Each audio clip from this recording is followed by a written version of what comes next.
In the Abyss by Herbert George Wells. The lieutenant stood in front of the steel sphere and gnawed a piece of pine splinter. "What do you think of it, Stevens?" he said. "It's an idea," said Stevens, in the tone of one who keeps an open mind. "I believe it will smash." "Flat," said the lieutenant. "He seems to have calculated it all out pretty well," said Stevens, still impartial. "But think of the pressure," said the lieutenant. "At the surface of the water, it's 14 pounds to the inch. 30 feet down, it's double that. 60, treble, 90, 4 times. 900, 40 times. 5,300. That's a mile. It's 240 times 14 pounds. That's, let's see, 30 hundredweight. A ton and a half, Stevens. A ton and a half to the square inch. And the ocean where he's going is 5 miles deep. That's 7.5. "Sounds a lot," said Stevens, "but it's jolly thick steel." The lieutenant made no answer, but resumed his pine splinter. The object of their conversation was a huge ball of steel. Having an exterior diameter of perhaps 9 feet, it looked like the shot for some titanic piece of artillery.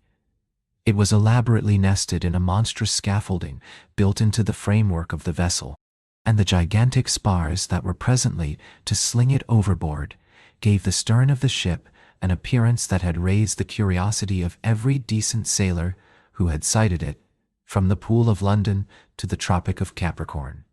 In 2 places, one above the other, the steel gave place to a couple of circular windows of enormously thick glass, and one of these, set in steel frame of great solidity, was now partially unscrewed. Both the men had seen the interior of this globe for the first time that morning. It was elaborately padded with air cushions, with little studs sunk between bulging pillows to work the simple mechanism of the affair. Everything was elaborately padded, even the Myers apparatus, which was to absorb carbonic acid and replace the oxygen inspired by its tenant. When he had crept in by the glass manhole and had been screwed in, it was so elaborately padded that a man might have been fired from a gun in it with perfect safety. And it had need to be, for presently a man was to crawl in through that glass manhole, to be screwed up tightly, and to be flung overboard, and to sink down, for 5 miles. Even as the lieutenant said, it had taken the strongest hold of his imagination. It made him a bore at mess, and he found Stevens, the new arrival aboard, a godsend to talk to about it, over and over again. "It's my opinion," said the lieutenant, "that glass will simply bend in and bulge and smash. Under a pressure of that sort, Daubrey has made rocks run like water under big pressures, and you mark my words." "If the glass did break in," said Stevens, "what then?" "The water would shoot in like a jet of iron. Have you ever felt a straight jet of high-pressure water? It would hit as hard as a bullet. It would simply smash him and flatten him. It would tear down his throat and into his lungs. It would blow in his ears." "What a detailed imagination you have," protested Stevens, who saw things vividly. "It's a simple statement of the inevitable," said the lieutenant. "And the globe would just give out a few little bubbles, and it would settle down comfortably against the day of judgment, among the oozes and the bottom clay, with poor Elstead spread over his own smashed cushions like butter over bread." He repeated this sentence as though he liked it very much. "Like butter over bread," he said. "Having a look at the jigger," said a voice, and Elstead stood behind them, spick and span in white, with a cigarette between his teeth, and his eyes smiling out of the shadow of his ample hat brim. "What's that about bread and butter? Weybridge? Grumbling as usual about the insufficient pay of naval officers? It won't be more than a day now before I start. We are to get the slings ready today. This clean sky and gentle swell is just the kind of thing for swinging off a dozen tons of lead and iron, isn't it? It won't affect you much, said Weybridge. No. 70 or 80 feet down, and I shall be there in a dozen seconds. There's not a particle moving, though the wind shriek itself hoarse up above, and the water lifts halfway to the clouds. No, down there. He moved to the side of the ship, and the other two followed him. All three leant forward on their elbows and stared down into the yellow-green water. Peace, said Elstead, finishing his thought aloud. Are you dead certain that clockwork will act? Asked Weybridge presently. It has worked 35 times, said Elstead. It's bound to work. But if it doesn't, why shouldn't it? I wouldn't go down in that confounded thing, said Weybridge, for £20,000. Cheerful chap you are, said Elstead, and spat sociably at a bubble below. I don't understand yet how you mean to work the thing, said Stevens. In the first place, I'm screwed into the sphere, said Elstead, and when I've turned the electric light off on 3 times to show I'm cheerful, I'm swung out over the stern by that crane, with all those big lead sinkers slung below me. The top lead weight has a roller carrying 100 fathoms of strong cord rolled up, and that's all that joins the sinkers to the sphere, except the slings that will be cut when the affair is dropped. We use cord rather than wire rope because it's easier to cut and more buoyant. Necessary points, as you will see. Through each of these lead weights you notice there is a hole, and an iron rod will be run through that and will project 6 feet on the lower side. If that rod is rammed up from below, it knocks up a lever and sets the clockwork in motion at the side of the cylinder on which the cord winds. Very well. The whole affair is lowered gently into the water, and the slings are cut. The sphere floats with the air in it. It's lighter than water, but the lead weights go down straight, and the cord runs out. When the cord is all paid out, the sphere will go down too, pulled down by the cord. But why the cord? Asked Stevens. Why not fasten the weights directly to the sphere? Because of the smash down below, the whole affair will go rushing down, mile after mile, at a headlong pace at last. It would be knocked to pieces on the bottom if it wasn't for that cord, but the weights will hit the bottom, and directly they do, the buoyancy of the sphere will come into play. It will go on sinking slower and slower, come to stop at last, and then begin to float upward again. That's where the clockwork comes in. Directly the weights smash against the sea bottom, the rod will be knocked through and will kick up the clockwork, and the cord will be rewound on the reel. I shall be lugged down to the sea bottom. There I shall stay for half an hour, with the electric light on, looking about me. Then the clockwork will release a spring knife, the cord will be cut, and up I shall rush again, like a soda water bubble. The cord itself will help the flotation. And if you should chance to hit a ship, said Weybridge. I should come up at such a pace, I should go clean through it, said Elstead, like a cannonball. You needn't worry about that. And suppose some nimble crustacean should wriggle into your clockwork. It would be a pressing sort of invitation for me to stop, said Elstead, turning his back on the water and staring at the sphere. They had swung Elstead overboard by 11 o'clock. The day was serenely bright and calm, with the horizon lost in haze. The electric glare in the little upper compartment beamed cheerfully 3 times. Then they let him down slowly to the surface of the water, and a sailor in the stern chains hung ready to cut the tackle that held the lead weights and the sphere together. The globe, which had looked so large on deck, looked the smallest thing conceivable under the stern of the ship. It rolled a little, and its 2 dark windows, which floated uppermost, seemed like eyes turned up in round wonderment at the people who crowded the rail. A voice wondered how Elstead liked the rolling. "Are you ready?" sang out the commander. Aye, aye, sang out the commander. Sir. Then let her go. The rope of the tackle tightened against the blade and was cut, and an eddy rolled over the globe in a grotesquely helpless fashion. Someone waved a handkerchief. Someone else tried an ineffectual cheer. A middy was counting slowly. 8, 9, 10. Another roll, then a jerk and a splash. The thing righted itself.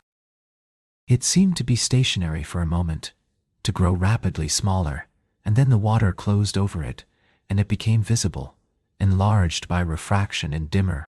Below the surface, before one could count 3, it had disappeared. There was a flicker of white light far down in the water that diminished to a speck and vanished. Then there was nothing but a depth of water going down into blackness, through which a shark was swimming. Then, suddenly, the screw of the cruiser began to rotate. The water was crickled. The shark disappeared in a wrinkled confusion, and a torrent of foam rushed across the crystalline clearness that had swallowed up Elstead. "What's the idea?" said one ab to another. "We're going to lay off about a couple of miles. Fear he should hit us when he comes up," said his mate. The ship steamed slowly to her new position. Aboard her almost everyone who was unoccupied remained watching the breathing swell into which the sphere had sunk.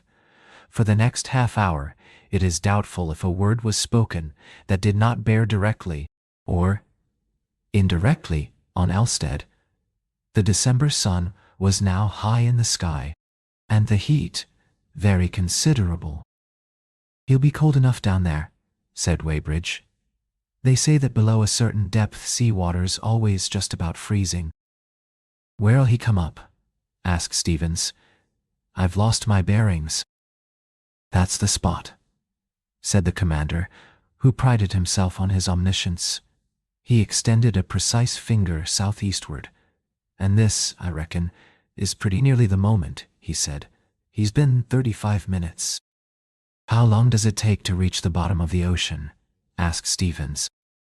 "For a depth of 5 miles, and reckoning, as we did, an acceleration of 2 feet per second, both ways, is just about 3/4 of a minute." "Then he's overdue?" said Weybridge. "Pretty nearly," said the commander. "I suppose it takes a few minutes for that cord of his to wind in." "I forgot that," said Weybridge, evidently relieved. And then began the suspense. A minute slowly dragged itself out, and no sphere shot out of the water. Another followed, and nothing broke the low oily swell. The sailors explained to one another that little point about the winding in of the cord. The rigging was dotted with expectant faces. "Come up, Elstead," called one hairy-chested salt impatiently, and the others caught it up, and shouted as though they were waiting for the curtain of a theater to rise. The commander glanced irritably at them. "Of course, if the acceleration's less than 2, he said, "he'll be all the longer. We aren't absolutely certain that was the proper figure. I'm no slavish believer in calculations." Stevens agreed concisely. No one on the quarterdeck spoke for a couple of minutes. Then Stevens' watch case clicked.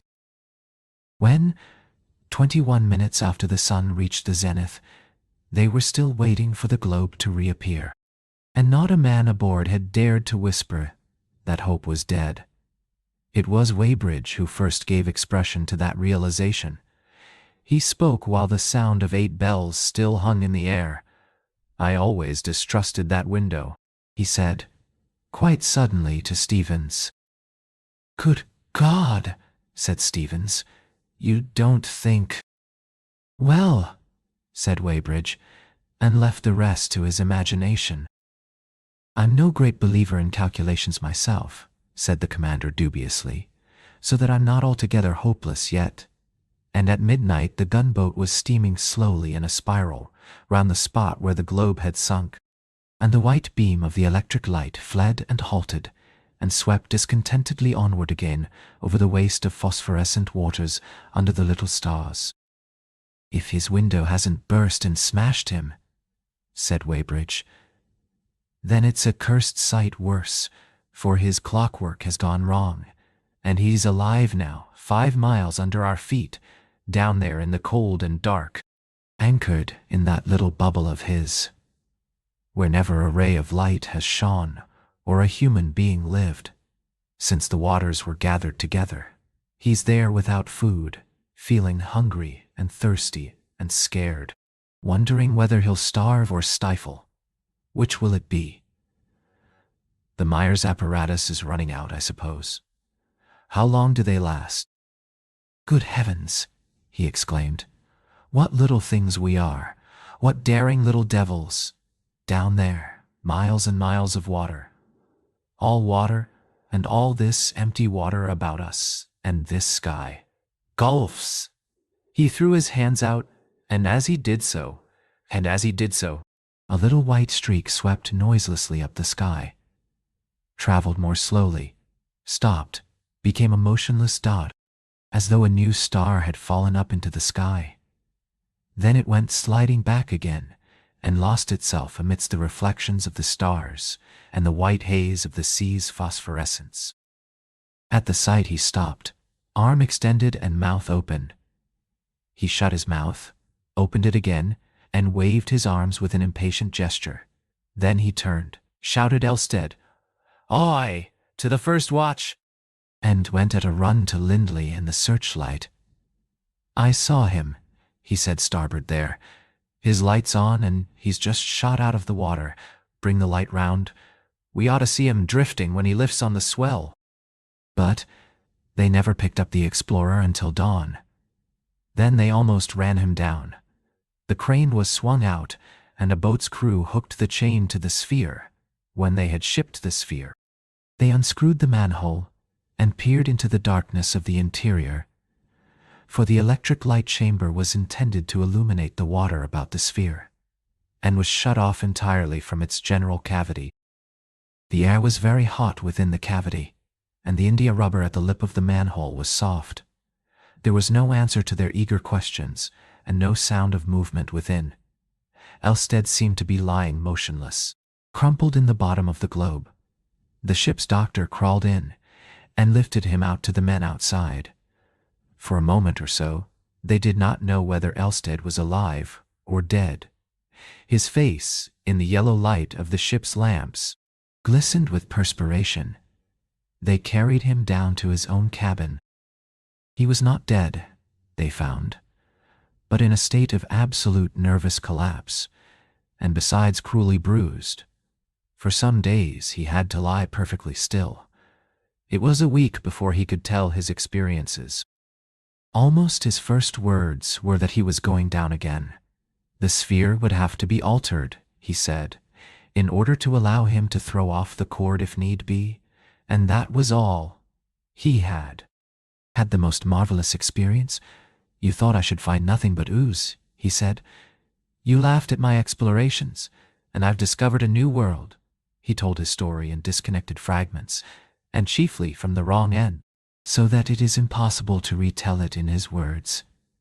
But what follows is the narrative of his experience. "It began atrociously," he said. "Before the cord ran out, the thing kept rolling over. He felt like a frog in a football. He could see nothing but the crane and the sky overhead, with an occasional glimpse of people on the ship's rail. He couldn't tell a bit which way the thing would roll next. Suddenly he would find his footing going up, and try to step, and over he went rolling, head over heels, and just anyhow, on the padding. Any other shape would have been more comfortable, but no other shape was to be relied upon under the huge pressure of the nethermost abyss.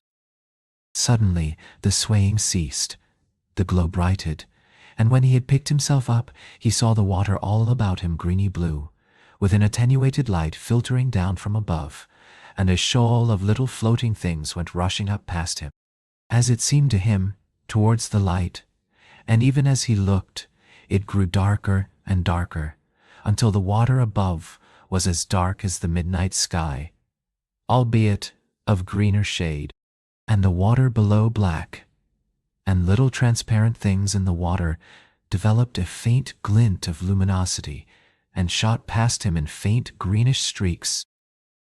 And the feeling of falling. It was just like the start of a lift, he said, only it kept on. One has to imagine what that means. That keeping on. It was then of all times that Elstead repented of his adventure. He saw the chances against him in an altogether new light.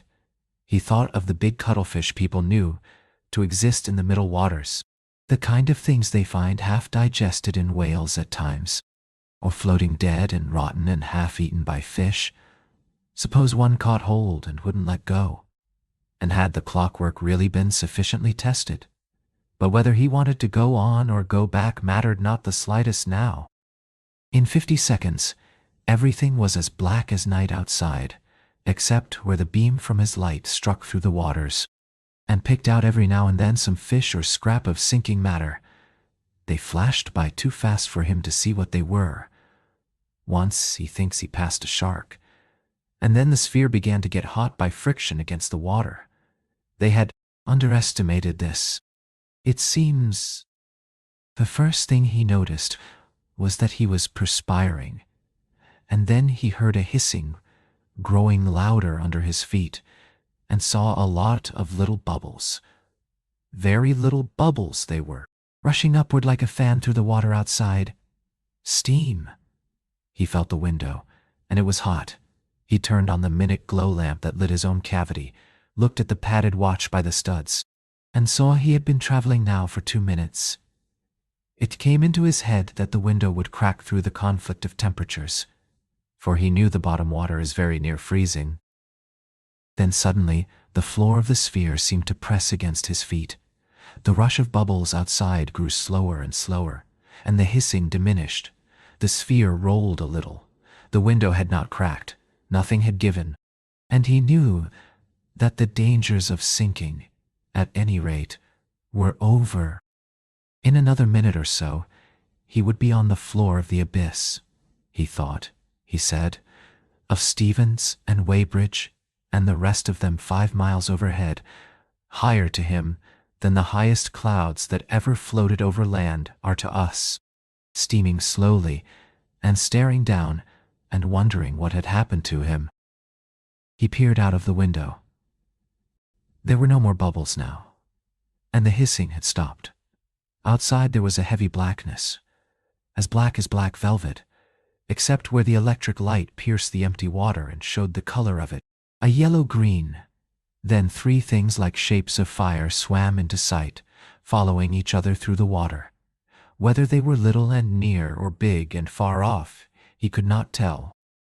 Each was outlined in a bluish light almost as bright as the lights of a fishing smack, a light which seemed to be smoking greatly, and all along the sides of them were specks of this, like the lighter portholes of a ship. Their phosphorescence seemed to go out as they came into the radiance of his lamp, and he saw then that they were little fish of some strange sort, with huge heads, vast eyes, and dwindling bodies and tails. Their eyes were turned towards him, and he judged they were following him down. He supposed they were attracted by his glare. Presently, others of the same sort joined them. As he went on down, he noticed that the water became of a pallid color, and that the specks twinkled in his ray, like motes in a sunbeam. This was probably due to the clouds of ooze and mud that the impact of his leaden sinkers had disturbed. By the time he was drawn down to the lead weights, he was in a dense fog of white that his electric light failed altogether to pierce for more than a few yards, and many minutes elapsed before the hanging sheets of sediment subsided to any extent. Then, lit by his light and by the transient phosphorescence of a distant shoal of fishes, he was able to see, under the huge blackness of the superincumbent water, an undulating expanse of grayish-white ooze, broken here and there by tangled thickets of a growth of sea lilies, waving hungry tentacles in the air. Farther away were the graceful, translucent outlines of a group of gigantic sponges. About this floor there were scattered a number of bristling, flattish tufts of rich purple and black, which he decided must be some sort of sea urchin, and small, large-eyed or blind things having a curious resemblance, some to woodlice and others to lobsters, crawled sluggishly across the track of the light and vanished into the obscurity again, leaving furrowed trails behind them. Then suddenly, the hovering swarm of little fishes veered about and came towards him as a flight of starlings might do. They passed over him like a phosphorescent snow, and then he saw behind them some larger creature advancing towards the sphere. At first, he could see it only dimly, a faintly moving figure, remotely suggestive of a walking man, and then it came into the spray of light that the lamp shot out. As the glare struck it, it shut its eyes. Dazzled, he stared in rigid astonishment. It was a strange vertebrated animal. Its dark purple head was dimly suggestive of a chameleon, but it had such a high forehead and such a brain case as no reptile ever displayed before. The vertical pitch of its face gave it a most extraordinary resemblance to a human being. Two large and protruding eyes projected from sockets in chameleon fashion, and it had a broad reptilian mouth with horny lips beneath its little nostrils. In the position of the ears were two huge gill covers, and out of these floated a branching tree of coralline filaments, almost like the tree-like gills that very young rays and sharks possess. But the humanity of the face was not the most extraordinary thing about the creature. It was a biped. Its almost globular body was poised on a tripod of two frog-like legs and a long, thick tail, and its four limbs, which grotesquely caricatured the human hand, much as a frog's do, carried a long shaft of bone, tipped with copper. The color of the creature was variegated. Its head, hands, and legs were purple, but its skin, which hung loosely upon it, even as clothes might do, was a phosphorescent gray, and it stood there blinded by the light. At last, this unknown creature of the abyss blinked its eyes open, and shading them with its disengaged hand, opened its mouth and gave vent to a shouting noise, articulate almost as speech might be, that penetrated even the steel case and padded jacket of the sphere. How a shouting may be accomplished without lungs, Elstead does not profess to explain. It then moved sideways out of the glare into the mystery of shadow that bordered it on either side. Hide, and Elstead felt rather than saw that it was coming towards him. Fancying the light had attracted it, he turned the switch that cut off the current. In another moment, something soft dabbed upon the steel, and the globe swayed. Then the shouting was repeated, and it seemed to him that a distant echo answered it. The dabbing recurred, and the whole globe swayed and ground against the spindle over which the wire was rolled. He stood in the blackness and peered out into the everlasting night of the abyss, and presently he saw, very faint and remote, other phosphorescent quasi-human forms hurrying towards him. Hardly knowing what he did, he felt about in his swaying prison for the stud of the exterior electric light, and came by accident against his own small glow lamp in its padded recess. The sphere twisted and then threw him down. He heard shouts like shouts of surprise, and when he rose to his feet, he saw two pairs of stalked eyes peering into the lower window and reflecting his light. In another moment, hands were dabbing vigorously at his steel casing, and there was a sound, horrible enough in his position, of the metal protection of the clockwork being vigorously hammered, that indeed sent his heart into his mouth. For if these strange creatures succeeded in stopping that, his release would never occur. Scarcely had he thought as much when he felt the sphere sway violently, and the floor of it press hard against his feet. He turned off the small glow lamp that lit the interior, and sent the ray of the large light in the separate compartment. Out into the water, the seafloor and the man-like creatures had disappeared, and a couple of fish chasing each other dropped suddenly by the window. He thought at once that these strange denizens of the deep sea had broke the rope, and that he had escaped. He drove up faster and faster, and then stopped with a jerk that sent him flying against the padded roof of his prison. For half a minute, perhaps, he was too astonished to think. Then he felt that the sphere was spinning slowly and rocking, and it seemed to him that it was also being drawn through the water. By crouching close to the window, he managed to make his weight effective and roll that part of the sphere downward. But he could see nothing save the pale ray of his light, striking down ineffectively into the darkness. It occurred to him that he would see more if he turned the lamp off and allowed his eyes to grow accustomed to the profound obscurity. In this he was wise. After some minutes the velvety blackness became a translucent blackness, and then, far away, and as faint as zodiacal light of an English summer evening, he saw shapes moving below. He judged these creatures had detached his cable, and were towing him along the sea bottom. And then he saw something faint and remote across the undulations of the submarine plain, a broad horizon of pale luminosity that extended this way and that way, as far as the range of his little window permitted him to see. To this he was being towed, as a balloon might be towed by men out of the open country into a town. He approached it very slowly, and very slowly the dim irradiation was gathered together into more definite shapes.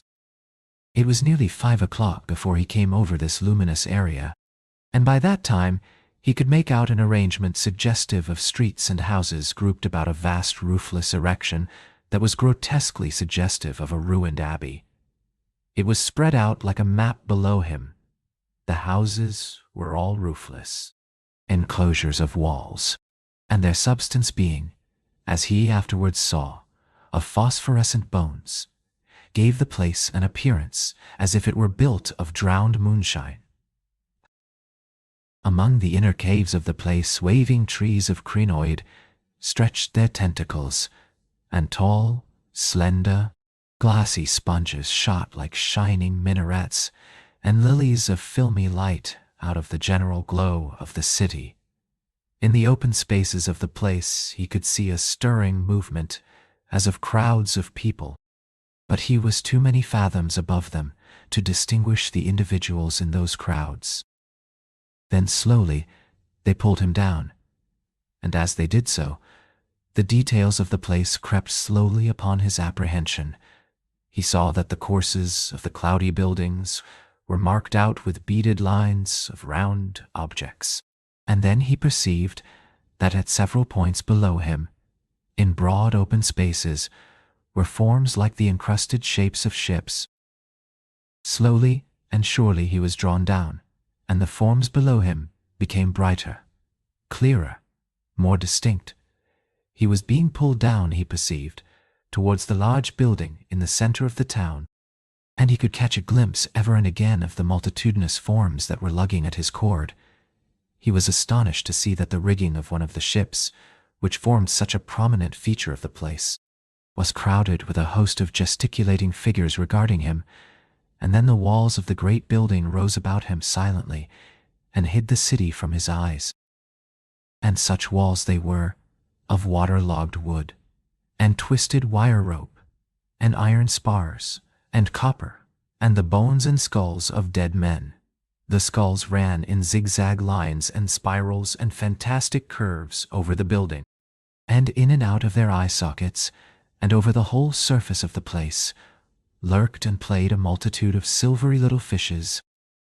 Suddenly his ears were filled with a low shouting and a noise like the violent blowing of horns, and this gave place to a fantastic chant. Down the sphere sank, past the huge pointed windows, through which he saw vaguely a great number of these strange ghost-like people regarding him, and at last he came to rest, as it seemed, on a kind of altar that stood in the center of the place. And now he was at such a level that he could see these strange people of the abyss plainly once more. To his astonishment, he perceived that they were prostrating themselves before him, all save one, dressed as it seemed in a robe of placoid scales, and crowned with a luminous diadem, who stood with his reptilian mouth opening and shutting, as though he led the chanting of the worshippers. A curious impulse made Elstead turn on his small glow lamp again, so that he became visible to these creatures of the abyss, albeit the glare made them disappear forthwith into night. At this sudden sight of him, the chanting gave place to a tumult of exultant shouts, and Elstead, being anxious to watch them, turned his light off again and vanished from before their eyes. But for a time he was too blind to make out what they were doing, and when at last he could distinguish them, they were kneeling again, and thus they continued worshipping him without rest or intermission for a space of 3 hours. Most circumstantial was Elstead's account of this astounding city and its people, these people of perpetual night, who have never seen sun or moon or stars, green vegetation, nor any living air-breathing creatures, who know nothing of fire, nor any light but the phosphorescent light of living things. Startling as is his story, it is yet more startling to find that scientific men of such eminence as Adams and Jenkins find nothing incredible in it. They tell me they see no reason why intelligent, water-breathing, vertebrated creatures, inured to a low temperature and enormous pressure, and of such a heavy structure that neither alive nor dead would they float, might not live upon the bottom of the deep sea, and quite unsuspected by us, descendants, like ourselves, of the great Theriomorpha of the new red sandstone age. We should be known to them, however, as strange, meteoric creatures, wont to fall catastrophically dead out of the mysterious blackness of their watery sky. And not only we ourselves, but our ships, our metals, our appliances, would come raining down out of the night. Sometimes sinking things would smite down and crush them, as if it were the judgment of some unseen power above, and sometimes would come things of utmost rarity or utility, all shapes of inspiring suggestion. One can understand, perhaps, something of their behavior at the descent of a living man, if one thinks what a barbaric people might do, to whom a shining creature came suddenly out of the sky. At one time or another, Elstead probably told the officers of the Ptarmigan every detail of his strange 12 hours in the abyss. That he also intended to write them down is certain, but he never did. And so, unhappily, we have to piece together the discrepant fragments of his story from the reminiscences of Commander Simmons, Weybridge, Stevens, Lindley, and the others. We see the thing darkly in fragmentary glimpses. The huge ghostly building, the bowing, chanting people, with their dark chameleon-like heads and faintly luminous clothing, and Elstead, with his light turned on again, vainly trying to convey to their minds that the cord by which the sphere was held was to be severed. Minute after minute slipped away, and Elstead, looking at his watch, was horrified to find that he had oxygen only for 4 hours more. But the chant in his honor kept on as remorselessly as if it was the marching song of his approaching death. The manner of his release he does not understand, but to judge by the end of cord that hung from the sphere, it had been cut through by rubbing against the edge of the altar. Abruptly the sphere rolled over, and he swept up out of their world, as an ethereal creature clothed in a vacuum would sweep through our own atmosphere back to its native ether again. He must have torn out of their sight as a hydrogen bubble hastens upwards from our air. A strange ascension it must have seemed to them. The sphere rushed up with even greater velocity than, when weighted with the lead sinkers, it had rushed down. It became exceedingly hot. It drove up with the windows uppermost, and he remembers the torrent of bubbles frothing against the glass. Every moment he expected this to fly. Then suddenly something like a huge wheel seemed to be released in his head. The padded compartment began spinning about him, and he fainted. His next recollection was of his cabin, and of the doctor's voice. But That is the substance of the extraordinary story that Elstead related in fragments to the officers of the ptarmigan. He promised to write it all down at a later date. His mind was chiefly occupied with the improvement of his apparatus, which was effected at Rio.